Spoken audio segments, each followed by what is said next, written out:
پھر حساب کرنا، پھر اس کو تقسیم کرنا، تو ایک آدمی مستقل چاہیے ہوتا تھا اس کام کے لیے۔ تو عاملین زکوٰۃ جو ہوتے تھے ان کو بھی زکوٰۃ میں سے تنخواہ دی جاتی تھی۔ نبی پاک صلی اللہ تعالی وسلم نے دی ہے، صحابہ نے دی ہے، قرآن نے اس کی اجازت دی، ان کو بھی زکوٰۃ لگتی ہے۔ اسی طرح ایک قرآن مجید نے شخص بیان کیا جس کو غارم کہتے ہیں، یہ آپ نے بڑی توجہ کرنی ہے، اس کو خاص کر سنیں۔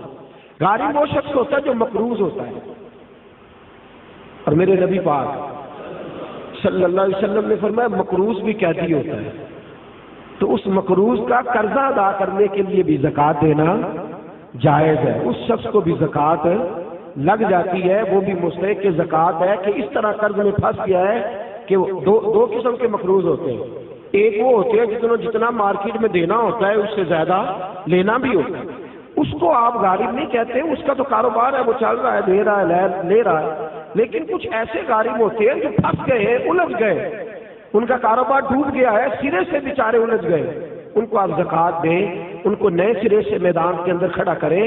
بعض اوقات ایسے اچھے بزنس مین ہوتے ہیں ملک کے اندر، ایسے اچھے کاروبار کرنے والے لوگ ہوتے ہیں، لیکن کسی وجہ سے الجھ جاتے ہیں، دیوالیہ ہو جاتے ہیں، لوگ ان پر پھبتیاں کستے ہیں، مذاق اڑاتے ہیں، الزامات لگاتے ہیں، لیکن یہ نہیں دیکھتے کہ بھائی تجارت وہ کر رہا تھا، وہ شخص الجھ گیا کسی وجہ سے، اس کو آپ زکوٰۃ دیں، زکوٰۃ دیں۔ حضرت وہب بن منبہ رحمۃ اللہ تعالی علیہ فرماتے ہیں سب سے زیادہ زکوٰۃ مقروض تاجر کو دو، اس لیے کہ تاجر ریڑھ کی ہڈی ہوتا ہے، اگر وہ کھڑا ہو جائے گا تو معاشرے میں کئی اور لوگ بھی کھڑے ہو جائیں گے، کاروبار ہوگا، فیکٹریاں لگے گی، لوگوں کو روزگار ملے، تو سب سے زیادہ مقروض آدمی کا خیال رکھا جائے۔ پھر اس کے بعد فی سبیل اللہ، ایک ابن سبیل ہے، ابن سبیل کہتے ہیں مسافر کو، یعنی ایسا شخص جو گھر سے نکل آیا ہے، اس کے گھر میں مال بہت زیادہ تھا لیکن مسافر ہو گیا، جس جگہ وہ موجود ہے اس جگہ اس کے پاس پیسے موجود، ہاں اب یہ مسافر بھی مسافر نہیں رہے، اب تو 1 منٹ لگتا ہے، ایزی پیسے سے ہر چیز آ جاتی ہے، آن لائن ہو جاتی ہے ساری چیزیں، تو یہ بھی اب حکم باقی۔ ہاں ایک فی سبیل اللہ لوگ ہیں، جاگ رہے ہیں آپ لوگ، ایک بار سبحان اللہ کہیے سارے، ایک فی سبیل اللہ لوگ، یہ کون؟ یہ مجاہدین اسلام ہے، وہ آدمی کھاتا پیتا ہے، ہٹا کٹا تگڑا ہے، لیکن جہاد کے لیے جا رہا ہے، اور اس کے پاس نہ گھوڑا خریدنے کے پیسے، نہ زرہ لینے کے، نہ تلوار لینے کے، اس کے پاس سرمایہ۔ اب آپ اس کو زکوٰۃ دیں گے اور یہ نہیں کہیں گے تو ہٹا کٹا ہے، تجھے کیسے لگ گئی؟ شریعت کہتی ہے کہ اس کو زکوٰۃ لگے گی، اس کو زکوٰۃ دیں گے۔ اسی طرح جو آدمی دین کے لیے وقف ہو جاتے ہیں، طلباء جو دین کے لیے وقف ہو جاتے ہیں، توجہ ہے آپ حضرات کی، قرآن مجید نے کہا کہ ایک جماعت ایسی ہونی چاہیے جو وقف ہو جائے، ڈیوٹی کرے، سن لے کان کھول کے، پھر کہے سبحان اللہ، سارے بولیے۔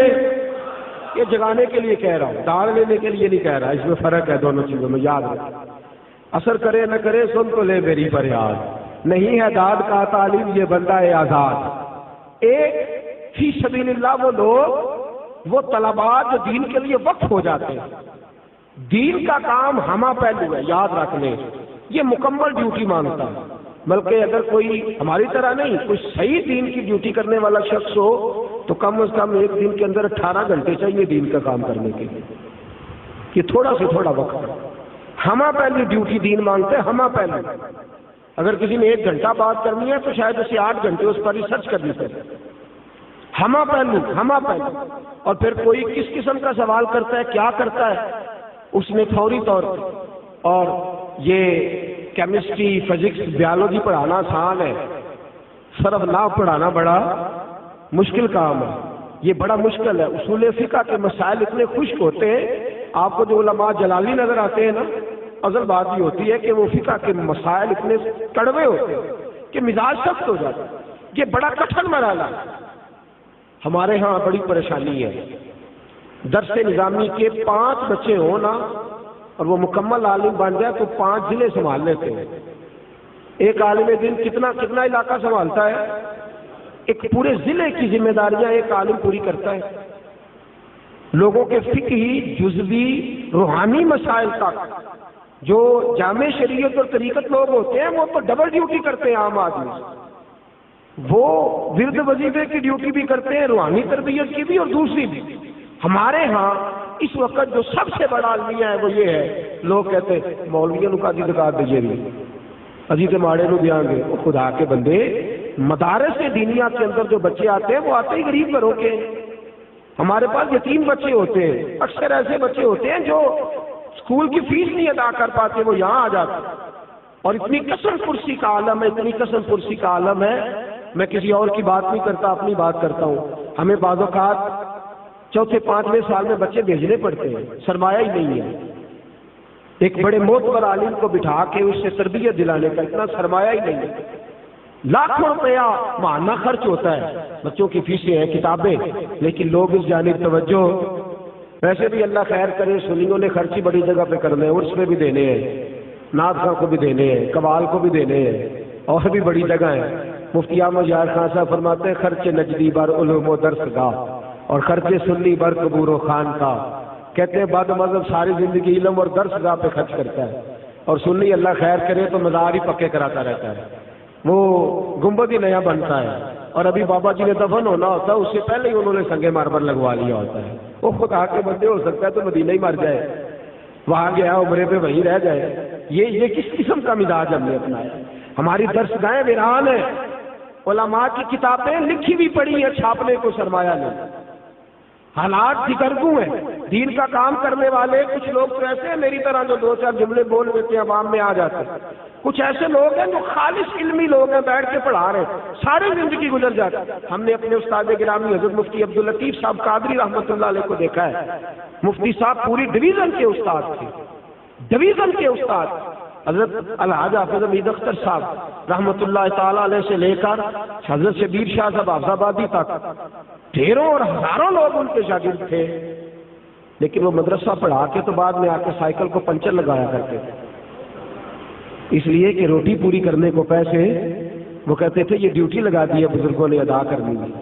لیکن جو ظلم اور ستم ظریفی ہم اپنے علماء کے ساتھ کرتے، میں آپ کو ایک بد مذہب کا روزنامہ جنگ میں سے وہ کالم نکال کے دکھاؤں گا۔ وہ کہتا ہے میری جماعت نے مجھے فارغ کر دیا، ایک بڑی گاڑی دی ہے، ایک سیٹلائٹ ٹاؤن کے اندر بڑی کوٹھی دی ہے، مکان دیا ہے، 40,000 روپیہ میرے گھر بھیجتے ہیں، اور مجھے میرے بچوں کی فیسیں تک وہ ادا کرتے ہیں، میرے گھر کے بل وہ ادا کرتے ہیں، اور پھر بھی مجھے کہتے ہیں کہ صاحب آپ نے ٹینشن کوئی نہیں لینی، کھل کے دین کا کام کرنا ہے، کھل کے دین کا کام کرنا ہے۔ آپ کو اگر قلم پکڑنے کے لیے بھی بندہ چاہیے، ہم ایک ملازم رکھ کے دیتے ہیں۔ ہمارے علماء مزدوروں کی طرح ڈیوٹی کرتے ہیں، میں جانتا ہوں، مزدوروں کی طرح ڈیوٹی کرتے ہیں، دین کی مزدوروں کی طرح۔ اور ہماری قوم پوچھتی ہے مولوی صاحب روز نئے کپڑے پہنتے ہیں، ہم نے تو بڑی کوشش کی تھی مر جائے، ابھی تک بچا ہوا ہے، ابھی تک بچ گیا ہے، سنا ہے یہ گاڑی میں پھرنے لگا ہے، اس کو تو چاہیے تھا سائیکل چلاتا ساری زندگی اور سائیکل سمیت قبر میں جاتا، یہ کس چکر میں آ گیا؟ خدا را کچھ غور کرے، مدارس کی حالت خستہ دگرگو ہے۔ مدارس وہ لوگ چلاتے ہیں جو طلباء کو وظائف دیتے ہیں، بات دور چلی جائے گی، ابھی مجھے کچھ باتیں اور عرض کرنی ہے فضائل کے لحاظ سے۔ حضرت امام اعظم ابو حنیفہ، بچے پڑھتے کیسے ہیں؟ حضرت امام اعظم ابو حنیفہ، ان کے شاگرد ہیں امام ابو مالک، اور صاحبین میں بڑا مقام ہے امام ابو مالک کا فتوے کے لحاظ، بڑی پائے کی شخصیت ہے۔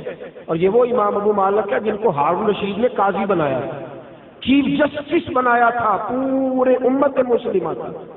حضرت امام ابو مالک کے جو والد تھے بچپن میں فوت ہو گئے، 4 بہنیں تھیں، اتنا سرمایہ نہیں تھا، تو امام صاحب بڑے ذہین تھے، اماں نے اٹھا کے نا ان کو مدرسہ سے، تو ان کو ایک دھوبی کے پاس کام سیکھنے بٹھا دیا کہ کپڑے دھونے کا طریقہ سیکھ جائے۔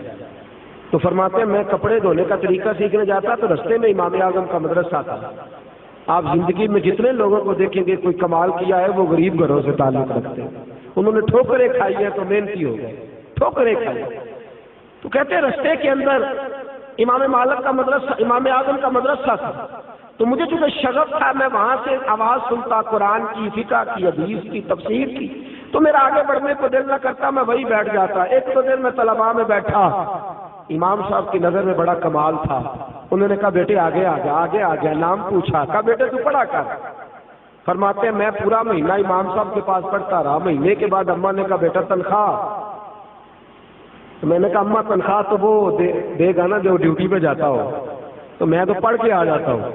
کہتے ہیں میری اماں جلال کے اندر آئی اور حضرت امام اعظم کے پاس گئی، کہنے لگی تو بچہ ہے مولوی، تجھے خیال کرنا چاہیے، وہ تو بچہ ہے، تو نے میرا بیٹا بٹھا لیا، میری 4 بیٹی ہیں، کون روٹی دے گا، خیال کر، کبھی مسلوں سے بھی پیٹ بھرے۔ حضرت امام اعظم ابو حنیفہ اماں کی جلالی باتیں سن کے کہنے لگے اماں اسے دین پڑھنے دے، ایک وقت آئے گا بادشاہوں کے تخت پہ بیٹھ کر حلوے کھایا کرے گا، بادشاہوں کے تخت پہ بیٹھے گا یہ اور حلوہ کھائے گا۔ کہنے لگی مولوی مجھے خواب نہ دکھا، کہاں میرا بیٹا اور کہاں بادشاہ، کہاں ہمارا گھر۔ جس طرح آج بڑا اعلیٰ کھانا غذا ہوتا ہے نا، اس زمانے میں حلوہ کسی کے گھر میں پکتا تھا، بڑی غذا ہوتی۔ 40 سال بیت گئے، امام اعظم کا انتقال ہو گیا۔ اچھا ہوا کیا؟ امام اعظم نے پوچھا تمہارے گھر کا خرچہ کتنا ہے؟ تو اماں کہنے لگی 4 دینار مہینے کے، اگر کوئی شعیب آئے میسر، شبانی سے کلیمی 2 قدم ہے، اگر کوئی شعیب آئے میسر، شبانی سے کلیمی 2 قدم۔ حضرت امام اعظم ابو حنیفہ کہنے لگے 4 دینار اماں تیرے گھر میں ہر مہینے پہنچ جایا کریں گے، بچے کو پڑھنے دے، اس کا خرچہ میں دوں گا، جس کو آج آپ وظیفے کا نام دیں۔ آپ نے ان کو پڑھایا، عالم بنے، اور جب پڑھ گئے، قاضی بن گئے، ہارون رشید کے دربار میں امام صاحب وصال کر گئے۔ 40 سال کے بعد وہ واقعہ ہوا کہ اماں کو خط لکھا کہ اماں آ دیکھ تیرے بیٹے کو اللہ نے کتنی عزت عطا فرمائی ہے۔ تو اماں گھوڑے پہ بیٹھ کے بغداد گئی، تو ہارون رشید نے کوئی مسئلہ پوچھنا تھا، تو لوگ سارے چلے گئے، تو تخت پہ بیٹھا ہے، حلوہ پکا ہوا تھا۔ کہنے لگا امام صاحب یہاں آ جائے میرے پاس، حلوہ بھی کھاتے رہے اور مجھے بات بھی سمجھاتے رہے۔ آپ اس وقت حلوہ کھا رہے تھے، بادشاہ کے پاس اماں پہنچی، پردہ جیسے ہی اٹھا کے سامنے دیکھا تو چیخ مار کے روئی۔ کہا اماں تجھے کیا ہوا؟ کہنے لگی اللہ ابو حنیفہ کی قبر پہ رحم کرے، اس نے 40 سال پہلے کہا تھا رب نے دین کی برکت سے آج میرے بیٹے کو وہ عزت عطا فرما دی۔ تو خدا را مدارس دینیا کی طرف ضرور خیال کریں، مدارس قلعے ہیں دین کے۔ علماء کو جس طرح ہم نے بے آبرو کر دیا ہے اور جس حال کے اندر ہم نے چھوڑ دیا ہے، میں فرشتہ ہونے کا اعلان نہیں کرتا، کمیاں کوتاہیاں ہیں کمی کوتاہی، لیکن میرے دوست کس جگہ نہیں ہوتی، ہر جگہ ہے۔ تو برائے مہربانی یہ جہاں زکوٰۃ کا آپ ہر جگہ مصرف بیان کرتے ہیں، وہاں مدارس تک زکوٰۃ لے کے جائیں اور عزت کے ساتھ لے کے آئیں، عزت کے ساتھ۔ گلا تھک جاتا ہے شور کرتے کرتے، لیکن لوگ کہتے ہیں دیکھیں گے، سوچیں گے، وقت لگائیں گے، آپ کو بتا دیں گے، آپ انتظار کیجئے گا، ہاتھ باندھ کے ہم آئیں گے۔ خدا کے بندے، یہ رسول صلی اللہ علیہ وسلم کا دین ہے، کس طرح کا ہم نے رویہ رکھا ہوا ہے۔ اللہ ہمیں سمجھنے کی توفیق عطا فرمائے، آمین تو کہہ دیں۔ تو میرے دوستو زکوٰۃ، اب یہ ہو گئے کچھ مسائل، اب کچھ فضائل سنیں میرے رسول پاک صلی اللہ علیہ وسلم نے فرمایا قرآن مجید کی آیت کی روشنی میں، مثل الذین ينفقون اموالهم فی سبیل اللہ کمثل حبۃ انبتت سبع سنابل فی کل سنبلۃ حبۃ واللہ یضاعف لمن یشاء۔ اللہ فرماتا ہے تو میرے رستے میں ایک دے گا، زکوٰۃ کا 1 روپیہ دے گا تو میں تجھے 700 گنا کر کے واپس کروں گا۔ کتنے گنا؟ اور یہاں بس نہیں کی، فرمایا واللہ یضاعف لمن یشاء، میں جس کے لیے چاہوں گا بڑھا بھی دوں گا، جس کے لیے چاہوں گا۔ جاگ رہے ہیں نا آپ لوگ؟ اگر یہاں اعلان ہو جائے کہ 1 2 5 لے جاؤ، پتہ نہیں لوگ پیسے کہاں کہاں سے نکالیں گے، اللہ جانتا ہے، کوئی خبر ہی نہیں کہ کیا کیا بن جائے گا، کہاں سے لوگ پیسے نکال کے لائیں گے۔ اللہ کتنے کہہ رہا ہے؟ بولے تو صحیح۔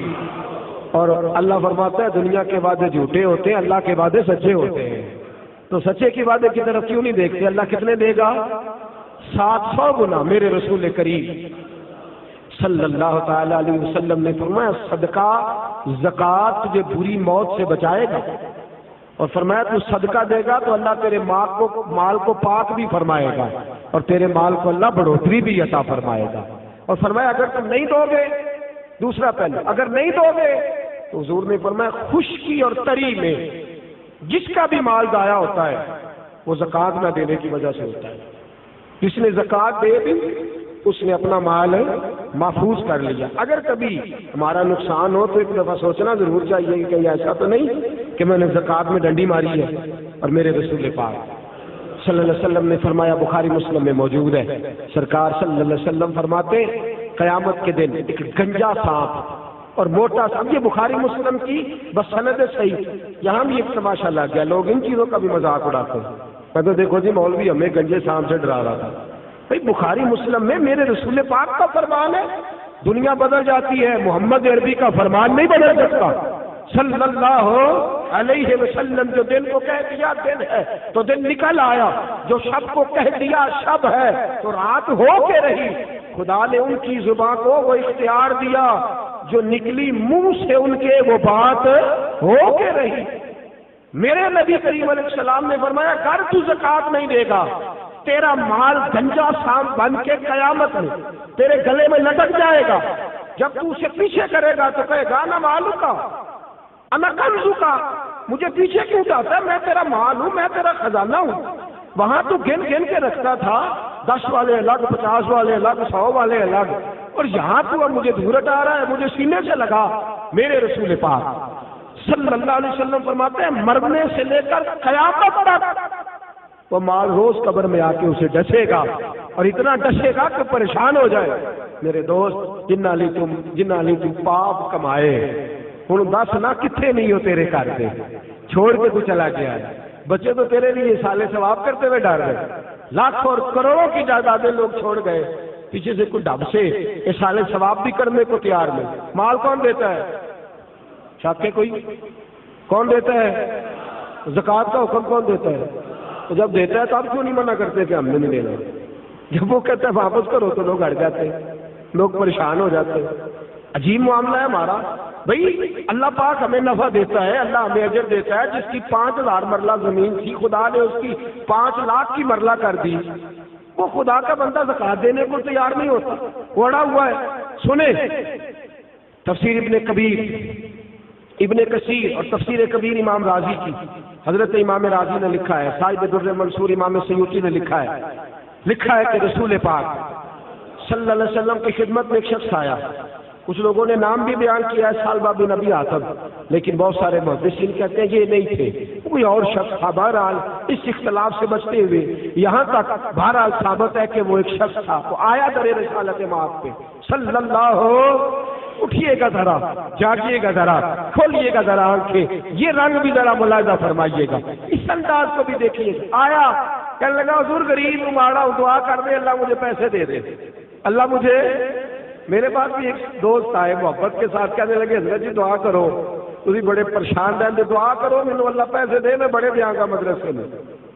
میں کہ یا اللہ انہوں 10 کروڑ دے، 9.5 کروڑ تیرے رستے پہ دے چھڑے گا. اندر نہیں ٹھیک ہے. اور میں کہ اجے تے آئے نہیں، دعا شروع ہونے لگی ہے، تو پہلا ہی نہیں کھول کے بولیا یار تینوں تے 50 لاکھ پھر بھی پہ بچنا، تینوں 10 کروڑ دے کنے دے چھڑے گا؟ ایماندار اندر سے دینا انہیں 9.5 کروڑ نہیں دینا. اصل گل ابھی اپنی پہ گل کر رہے ہیں، آپ نہیں دینا. یہ حال ہے. ہم ابھی آئے نہیں، دعا کا معاملہ ہے. کہنے لگا دعا کر دیں. تو مجھے تو پتا ہوتا ہے نا تھوڑا تھوڑا میں بیچ رہتا ہوں تھوڑا لوگوں کو ڈی. تو میں نے کہا یا اللہ دے 10 کروڑ، یہ 9.5 کروڑ شام کو تین دے چڑے گا. اندر نہیں ٹھیک ہے بیان دے. میں کہ نہیں ہے بھائی دعا کی گل سی ہوئی، پہلے ہی تیرا حال خراب ہو گیا. میرے رسول پاک صلی اللہ علیہ وسلم کی خدمت عالی مرتبت میں اس نے کہا یا رسول اللہ بڑی غربت ہے، پریشان ہوں.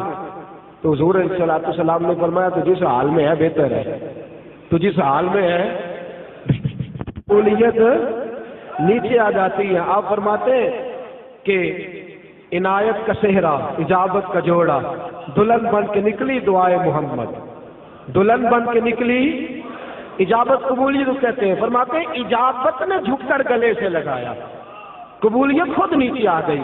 اجابت نے جھک کر گلے سے لگایا بڑی ناز سے جب دعائے محمد، کیونکہ خدا کی رضا چاہتے ہیں دو عالم، خدا چاہتا ہے رضائے محمد صلی اللہ علیہ. تو نبی کریم نے ہاتھ اٹھائے. جب حضور ہاتھ اٹھاتے ہیں تو اللہ جھولی بھر کے ہی عطا فرماتا ہے. فرمایا جا بھی دعا ہو گئی، جا بندوبست کر. وہ کہتا میں نے 4 بکریاں لے لی، تھوڑے دن گزرے تو 400 چند مہینوں میں، پتہ نہیں کہاں سے اور خریدی گئی، کیسے ہو گیا.